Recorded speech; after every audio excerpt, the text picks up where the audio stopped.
Konflik panjang antara Palestina dan Israel adalah salah satu konflik yang paling rumit dan kontroversial di dunia. Selama Perang Dunia I, Palestina dijajah oleh Inggris selama 2 dekade lamanya. Pada saat itu, Inggris juga mendeklarasikan Balfour, sebuah pernyataan terbuka yang mengumumkan dukungan bagi pembentukan sebuah kediaman nasional bagi bangsa Yahudi di Palestina. Setelah pernyataan itu, Palestina dihuni oleh 2 kaum berbeda, yakni penduduk Arab dan Yahudi. Tapi sayangnya, mayoritas penduduk Yahudi ingin menguasai daerah itu dan membentuk negara sendiri. Setelah terjadi perpecahan, akhirnya PBB mengusulkan pemecahan wilayah Palestina menjadi 2. Namun, beberapa kelompok menolak gagasan netral yang dikemukakan oleh PBB itu. Proposal ini tidak diterima oleh pihak Arab yang merasa pembagian tersebut tidak adil bagi Palestina.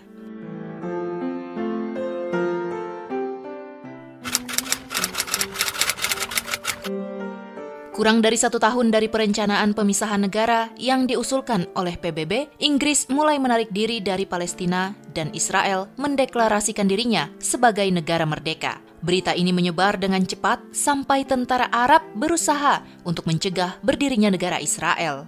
Dampak dari peristiwa ini menimbulkan Perang Arab-Israel pada tahun 1948 yang melibatkan 5 negara Arab, yakni Yordania, Irak, Suriah, Mesir, dan Libanon. Lebih dari 7 warga Palestina saat itu diminta pindah secara paksa saat Israel terbentuk, yang akhirnya membuat mereka mengungsi ke berbagai negara, terutama Libanon, Suriah, dan Yordania.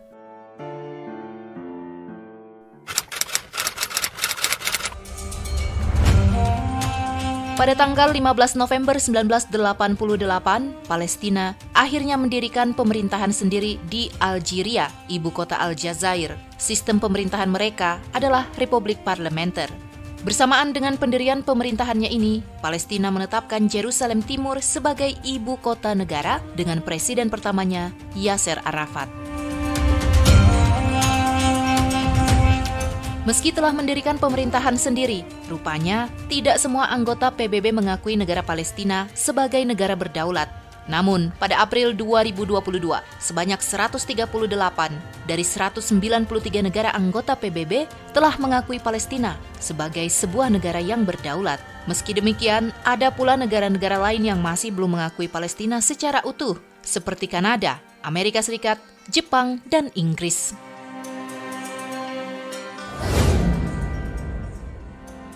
Israel dan Palestina gagal mencapai titik temu dalam sejumlah masalah, hingga akhirnya perang antara 2 kelompok ini pun tak kunjung usai sampai titik ini. Tentu saja, perang Palestina-Israel menjadi perhatian utama umat muslim di berbagai belahan dunia. Pasalnya, perang kedua negara ini ternyata sudah tertulis di dalam hadis Nabi Muhammad SAW dan Al-Quran. Terlebih lagi, para ulama juga mempercayai bahwa Masjid Al-Aqsa dan daerah di sekitarnya merupakan negara yang diberkahi, sehingga Allah Subhanahu wa Ta'ala mengutus sejumlah rasulnya untuk berdakwah dan menetap di negara itu. Sahabat, konflik Palestina-Israel adalah isu yang sangat sensitif dan banyak perspektif yang berbeda tentang masalah ini. Namun, di balik konflik tersebut ternyata tersimpan banyak fakta tentang Palestina yang jarang diketahui oleh banyak orang.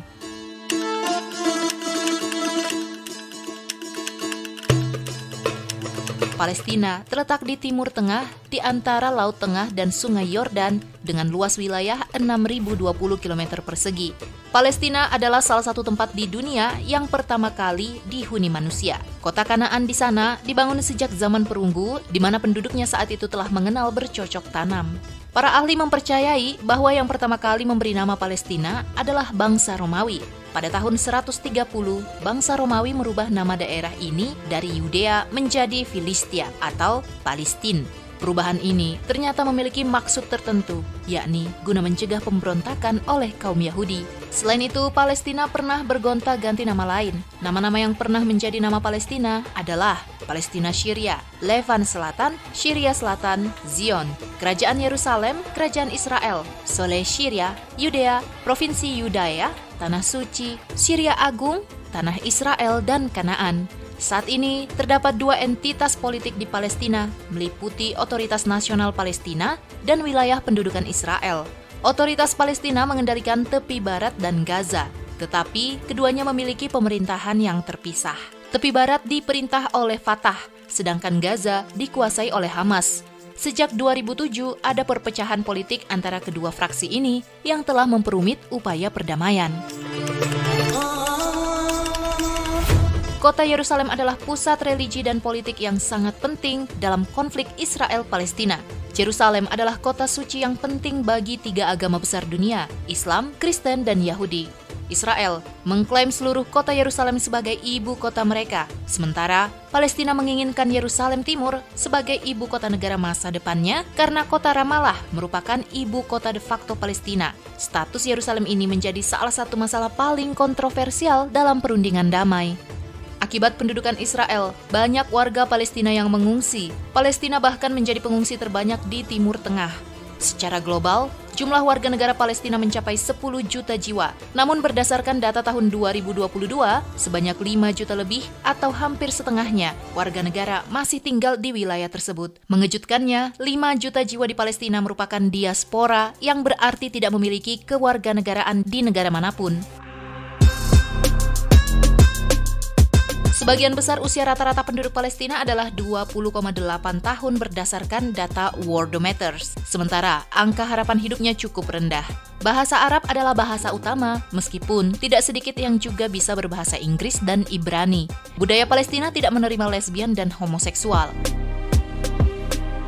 Palestina memiliki banyak sekali situs sejarah yang penting, termasuk kota tua di Bethlehem, Nablus, dan Hebron, serta situs-situs agama seperti Masjid Al-Aqsa.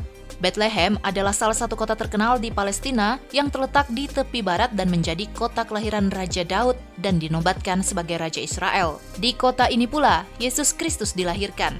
Kota Bethlehem pernah dihancurkan oleh Raja Hadrian, tetapi kemudian dibangun kembali oleh Kaisar Helena yang juga mempelopori pembangunan Gereja Yesus Kristus. Sementara kota Hebron adalah tempatnya makam patriarch dan matriarch. Di tempat ini, Nabi Ibrahim beserta anaknya, Ishak dan cucunya, Yakub beserta istrinya dimakamkan.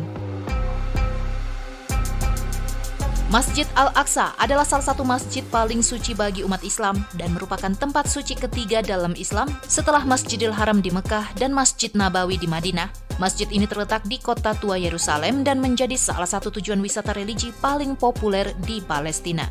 Palestina juga memiliki sejumlah gereja bersejarah, di antaranya Gereja Kelahiran Yesus Kristus, Nativity Church, yang dianggap sebagai tempat suci oleh umat Kristen dan Islam dan merupakan salah satu dari gereja tertua di dunia. Ada pula kompleks biara Gereja Ortodoks Timur di Gereja Sumur Yakub atau Jacob's Well di kota Nablus, tepi barat, yang merupakan salah satu situs keagamaan dan situs sejarah penting di Palestina. Sumur ini peninggalan tokoh keagamaan Yakub yang usianya lebih dari 2 milenial. Ada pula kuil Sulaiman, adalah kuil yang dibangun oleh Raja Sulaiman pada abad ke-10 sebelum Masehi. Kuil ini menjadi salah satu tempat suci bagi umat Yahudi dan merupakan tempat suci pertama dalam Yudaisme. Kuil ini terletak di Bukit Bait Suci Yerusalem dan menjadi salah satu situs arkeologi paling penting di dunia.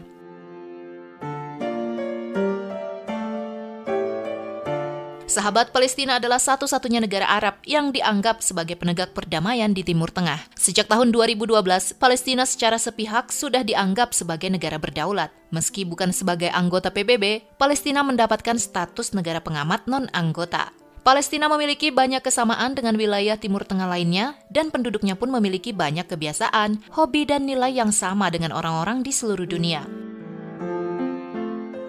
Terlepas dari konflik pendudukan, kehidupan orang Palestina terus berjalan, dan mereka berjalan dengan sangat santai menurut standar orang-orang Barat. Masyarakat Palestina menjalankan tugasnya, melakukan pekerjaan, lintas kota untuk rapat, tetapi mereka tetap menyempatkan untuk berhenti menyapa teman dan tetangga, menyapa orang asing, serta bertukar cerita dengan petugas di kios sudut di sepanjang jalan.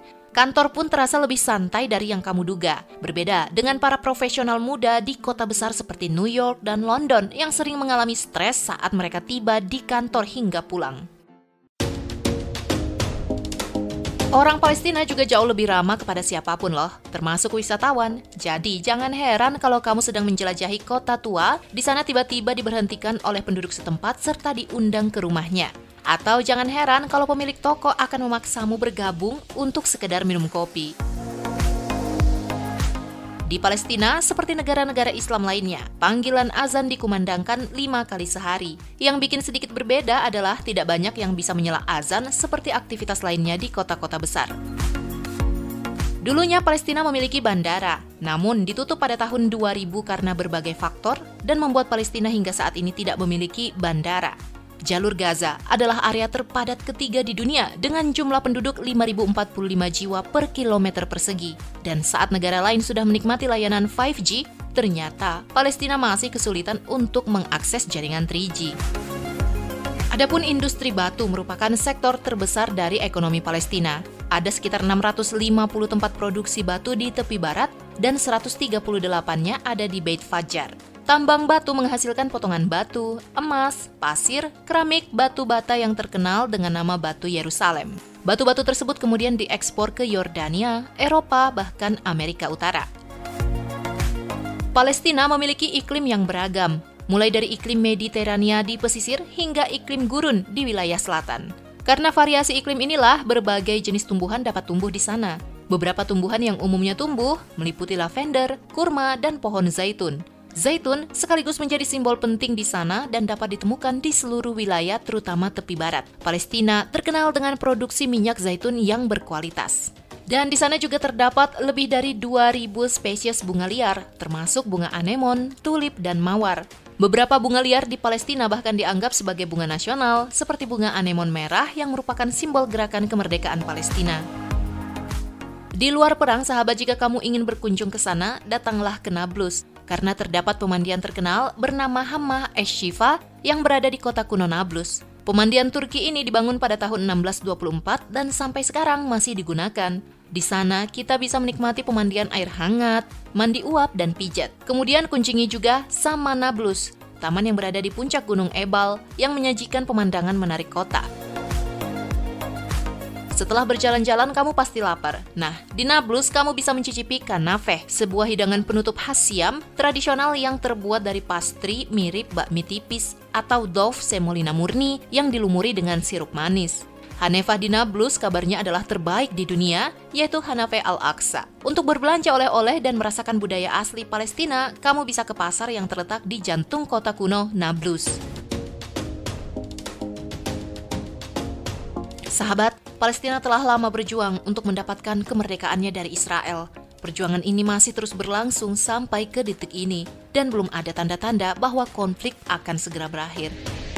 Kita doakan bersama, semoga konflik di antara keduanya bisa diselesaikan dengan solusi yang dapat diterima kedua pihak, sehingga tidak ada lagi darah warga sipil yang berjatuhan. Sekian video kita kali ini dan terima kasih bagi kamu yang sudah setia menonton sampai akhir. Tetap jaga kesehatan dan sampai jumpa pada video mendatang. Bye-bye.